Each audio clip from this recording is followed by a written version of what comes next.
नमस्कार, मैं रवीश कुमार। भारतीय राजनीति में सब कुछ है, बस एक तराजू नहीं है जिस पर आप नैतिकता तौल सकें। चुनाव बाद की कोई नैतिकता नहीं होती। राज्यपाल के बारे में संविधान की जितनी धाराएं और उनकी व्याख्याएं हैं आप रट लीजिए। व्यवहार में राज्यपाल सबसे पहले अपनी पार्टी के हित की रक्षा करते बताए जाते हैं। यही हम कई सालों से देख रहे हैं, यही हम कई सालों तक देखते रहेंगे। राज्यपालों ने संविधान की भावना और आत्मा से खिलवाड़ न किया होता तो कर्नाटक, बिहार, अरुणाचल प्रदेश और उत्तराखंड के मामले में अदालत को राज्यपाल के फैसले पलटने नहीं पड़ते। उत्तराखंड में राष्ट्रपति शासन लगाने के फैसले को जब चुनौती दी गई तब हाईकोर्ट ने वहां का कहा था कि लोग गलत फैसले ले सकते हैं, चाहे वो राष्ट्रपति हो या जज। ये कोई राजा का फैसला नहीं है जिसकी न्यायिक समीक्षा नहीं हो सकती। तब के चीफ जस्टिस ने यह भी कहा था कि उत्तराखंड में राष्ट्रपति शासन के मामले में केंद्र सरकार को निष्पक्ष होना चाहिए, लेकिन वो प्राइवेट पार्टी जैसा व्यवहार कर रही है। गोवा और मणिपुर में मामला अलग है। राष्ट्रपति शासन का अलग संदर्भ होता है, सरकार बनाने के समय न्योता देने का संदर्भ अलग होता है। लेकिन टीवी पर एक अजीब सा तर्क सुना एक जानकार को कहते हुए कि गोवा के राज्यपाल ने बीजेपी को इसलिए भी बुलाया होगा क्योंकि बीजेपी के वोट शेयर अधिक थे। ये वो व्याख्या है जिसका जिक्र संविधान में नहीं है। सीटों के आधार पर तो सरकार बनाने का आमंत्रण दिया जाता है, मगर वोट शेयर का तर्क ये पहला है। तो आप सरकार बनाने के पक्ष में ताकत के दम पर नए नए तर्क सुनने के लिए तैयार रहिए। वोट शेयर को लेकर तर्क देने वालों से सावधान रहिए। कई बार कम वोट शेयर वाले को ज्यादा सीट मिल जाती है, तो क्या उसे सरकार बनाने का न्योता नहीं मिलेगा? जैसे गोवा में ही कांग्रेस को 28.4% वोट शेयर है, लेकिन सीट 17 है, मगर बीजेपी को उससे ज्यादा वोट शेयर है, मगर सीट है 13। मणिपुर में कांग्रेस का वोट शेयर है 35.1% और सीट है 28। बीजेपी का वोट शेयर है 36.3%, मगर सीटों की संख्या कांग्रेस से 7 कम है। गोवा में आम आदमी पार्टी को 6.3% वोट शेयर है, मगर एक भी सीट नहीं। लेकिन गोवा फॉरवर्ड पार्टी को 3.5% वोट है, लेकिन 3 विधायक हैं उसके। इस तर्क से कोई राज्यपाल बिना विधायक वाली आम आदमी पार्टी को सरकार बनाने का न्योता ना दे दे। पिछले 2 साल में अरुणाचल प्रदेश और उत्तराखंड में सरकार गिराकर राष्ट्रपति शासन लागू करने के सरकार के तमाम तर्क अदालत में ध्वस्त हुए। दोनों जगहों पर सरकारें बहाल हुई। तब भी अरुण जेटली ने ब्लॉग लिखा था कि राष्ट्रपति के फैसले और राज्यपाल की रिपोर्ट का बचाव किया, जो अदालत में गलत साबित हुआ। गोवा मामले में उन्होंने फिर इस बार ब्लॉग लिखा है कि कांग्रेस ने बीजेपी पर गोवा के जनादेश चोरी करने के आरोप लगाए हैं, जो सही नहीं है। उनके अनुसार गोवा विधानसभा में बेनतीजा जनादेश आया, एक त्रिशंकु विधानसभा बनी। ऐसी स्थिति में पोस्ट पोल अलायंस होंगे ही बीजेपी एक गठबंधन बनाने में कामयाब रही और राज्यपाल के सामने 40 में से 21 विधायकों का समर्थन पेश कर दिया। वो खुद राज्यपाल के सामने पेश हुए और समर्थन पत्र सौंपा गया है। कांग्रेस ने राज्यपाल के सामने सरकार बनाने का दावा नहीं किया। मनोहर पर्रिकर की अगुवाई में 21 विधायकों के दावे के सामने राज्यपाल 17 विधायकों के अल्पमत को न्योता नहीं दे सकते थे। ऐसी कई पुरानी नजीर है जो राज्यपाल के फैसले का समर्थन करती है। इसके आगे जेटली लिखते हैं कि 2005 में बीजेपी झारखंड की 81 में से 30 सीटें जीती थी। तब 17 विधायकों वाली जेएमएम के नेता शिबू सोरेन को उनके समर्थकों के साथ सरकार बनाने के लिए न्योता दिया गया, बीजेपी को नहीं।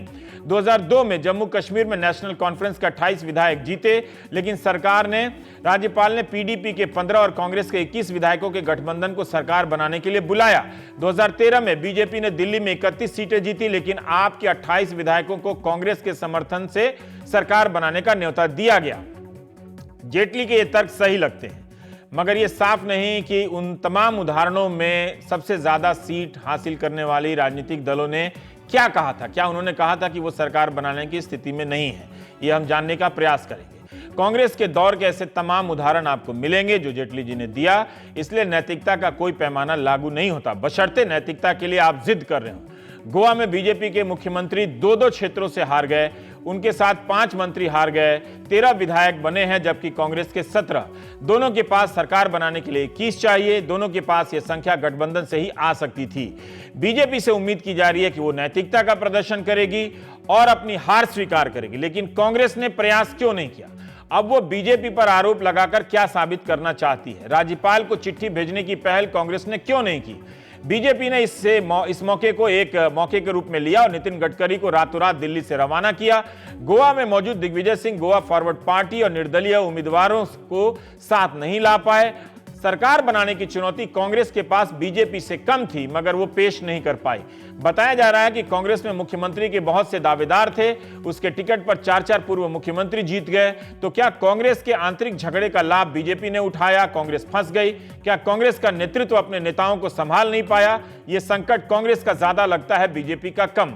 कांग्रेस कहती है कि राज्यपाल ने नहीं बुलाया, सुप्रीम कोर्ट चली गई मगर उसे वहां से राहत नहीं मिली। जो बहस है वहां पर कांग्रेस टिक नहीं पाई, कांग्रेस सुप्रीम कोर्ट में हार गई। कोर्ट ने कहा कि मनोहर पर्रिकर मुख्यमंत्री के रूप में शपथ ले सकते हैं, लेकिन उन्हें गुरुवार तक विधानसभा के पटल पर बहुमत साबित करना पड़ेगा। कांग्रेस ने कोर्ट से कहा कि राज्यपाल ने बीजेपी को न्योता देकर असंवैधानिक काम किया है, क्योंकि सबसे अधिक सीटें उसके पास हैं। कोर्ट ने पूछा कि अगर संख्या थी तो आपको राजभवन के बाहर क्यों नहीं मार्च करना चाहिए था। अब इस पर बहस हो सकती है कि क्या राजभवन के बाहर मार्च करना अनिवार्य शर्त है। अगर किसी ने किसी दल को धरना देने से रोक दिया, मार्च करने से रोक दिया, तो क्या सरकार बनाने की उसकी दावेदारी खत्म हो जाएगी? इस बीच मनोहर पर्रिकर गोवा के चौथी बार मुख्यमंत्री बन गए हैं। पर्रिकर ने 2 बार शपथ ली। पहली बार उन्होंने मुख्यमंत्री की जगह मंत्री बोल दिया, लेकिन नितिन गडकरी के कहने पर दोबारा लौटे और शपथ ली। बिहार में लालू यादव के बेटे 2 बार शपथ लेनी पड़ी थी, तब बीजेपी ने खूब मजाक उड़ाया था। IIT से पास आउट पर्रिकर साहब से भी चूक हो जाती है। वैसे पर्रिकर ने करीब 4.25 लाख करोड़ के बजट वाले रक्षा मंत्रालय को छोड़ दिया 14,500 करोड़ के बजट वाले गोवा की कुर्सी संभालने के लिए। यह कम बड़ा त्याग नहीं है। उनके मंत्रिमंडल में बीजेपी के कम सदस्य हैं, गठबंधन के ज्यादा हैं। पर्रिकर के अलावा 8 मंत्रियों ने शपथ ली, इसमें से 2 बीजेपी के हैं, 3 गोवा फॉरवर्ड पार्टी के और 1 निर्दलीय मंत्री और 2 MGP के हैं। यानी समर्थन देने वाली पार्टियों के सभी सदस्यों को लगभग मंत्री बना दिया गया है। 3 सीटें जीतने वाली गोवा फॉरवर्ड पार्टी के 100% विधायक मंत्री बन गए हैं। इसके नेता विजय सरदेसाई, जिनका एकमात्र लक्ष्य था बीजेपी की सरकार को हटाना, बीजेपी की सरकार में मंत्री पूरी पार्टी के साथ बन गए हैं। उनके इस फैसले के खिलाफ उनकी पार्टी के अध्यक्ष ने इस्तीफा दे दिया है। विजय सरदेसाई कभी यूथ कांग्रेस के अध्यक्ष हुआ करते थे, निर्दलीय विधायक बने, लेकिन इस बार अपनी पार्टी बनाकर चुनाव में उतरे।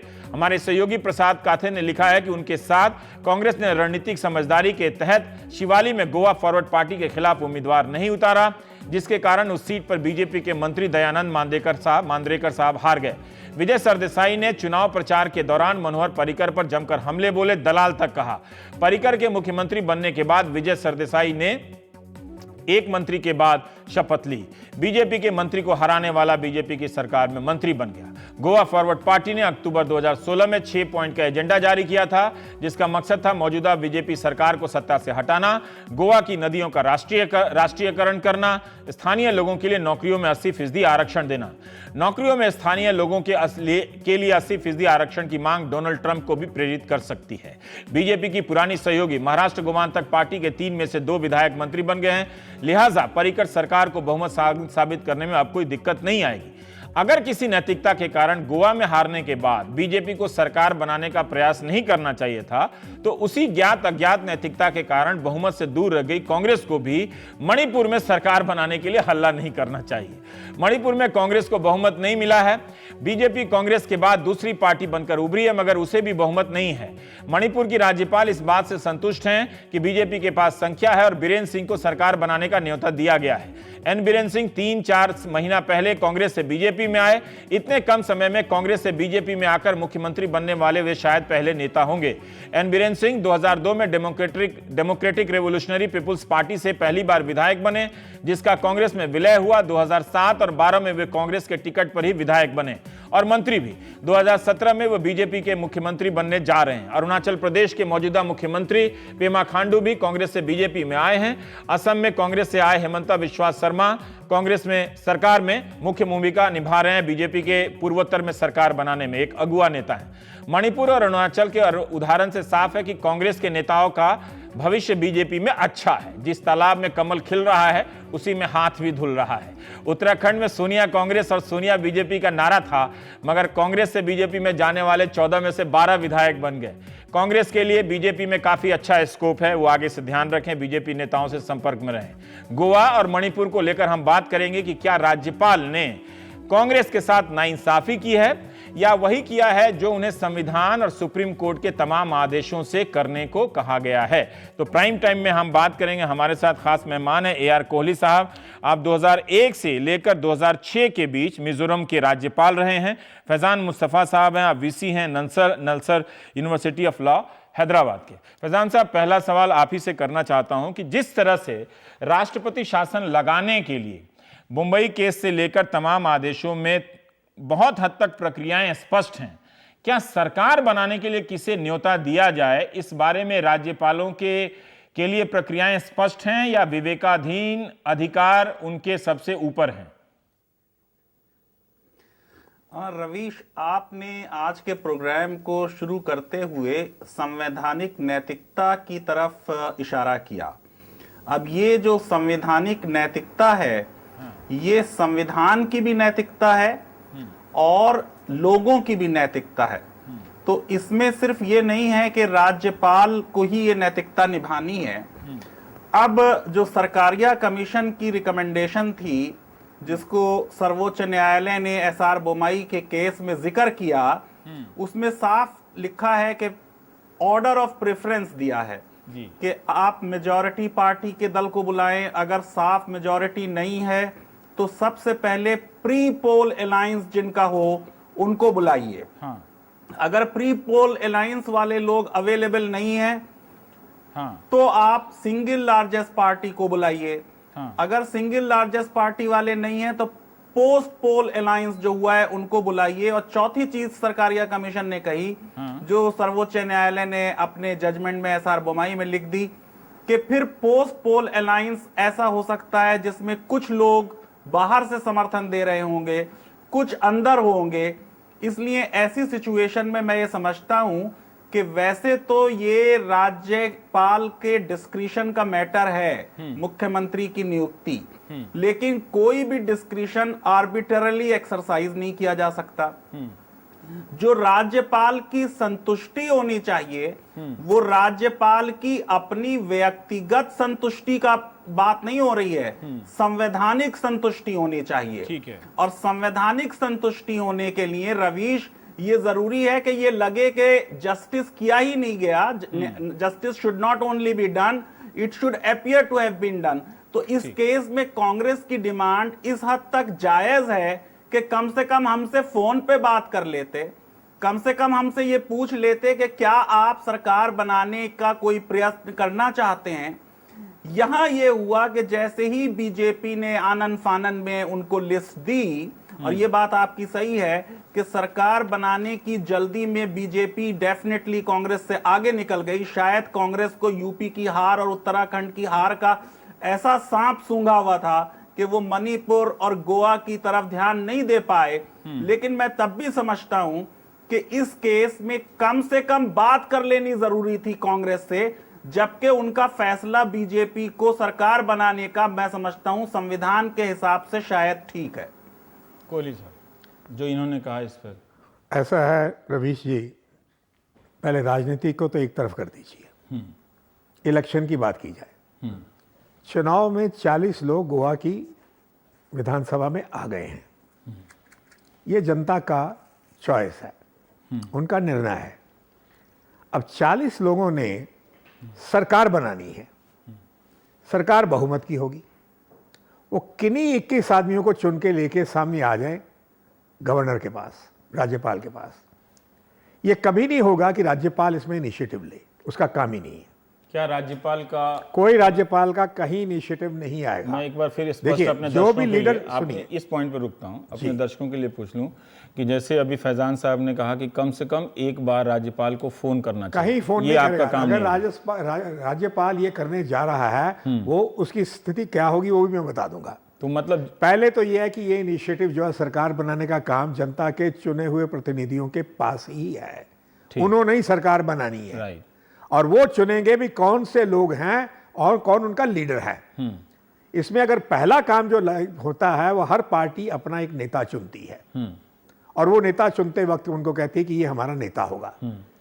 अब आप कहो कि भाई 40 आदमी आए, तो 40 आदमियों ने 21 में मिलके मनोहर पर्रिकर को अपना नेता चुन लिया, चले गए राज्यपाल के पास।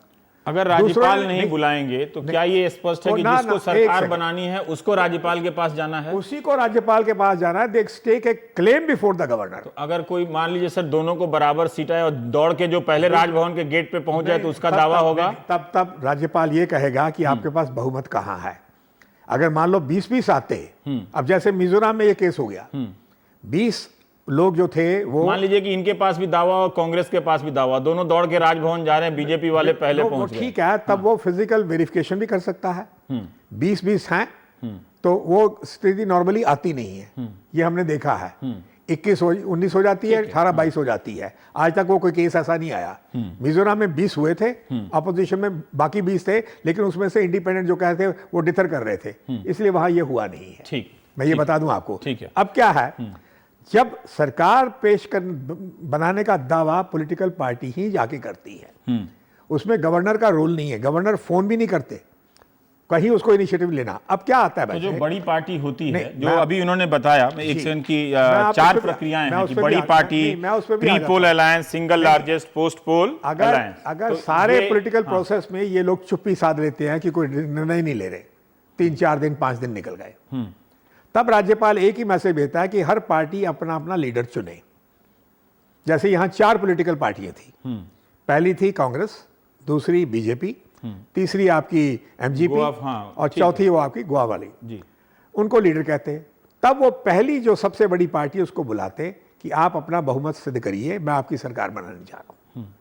उसके बाद सेकंड पार्टी को, उसके बाद थर्ड पार्टी फ्रेम को। भी होता है सर संविधान में कि रिजल्ट निकलने के इतने घंटे के भीतर आपको दौड़ नहीं, के कुछ नहीं, ये राजभवन कोई जाना है। नहीं है, कहीं नहीं है, कहीं कोई नहीं है। नहीं है। आप जल्द से जल्द जाइए, खत्म जल्द बात से है। जल्द जाइए, वो जल्द से 24 जल्द घंटा जाइए। या पूरी सरकार रात। देखिए, जैसे ही सरकार हारी, नई सरकार, जैसे पुराने चीफ मिनिस्टर ने अपना रिजिग्नेशन दे दिया, उसको यही कहा जाता है कि जब तक ऑल्टरनेटिव अरेंजमेंट नहीं है आप बने काम रहिए। करोगे, लेकिन वो ठीक कोई इंपॉर्टेंट डिसीजन नहीं ले सकता। राइट, ठीक। लेकिन सरकार होना जरूरी है, बस यही है कॉन्स्टिट्यूशन में। और गवर्नर का यही रोल है कि सरकार आ जाए।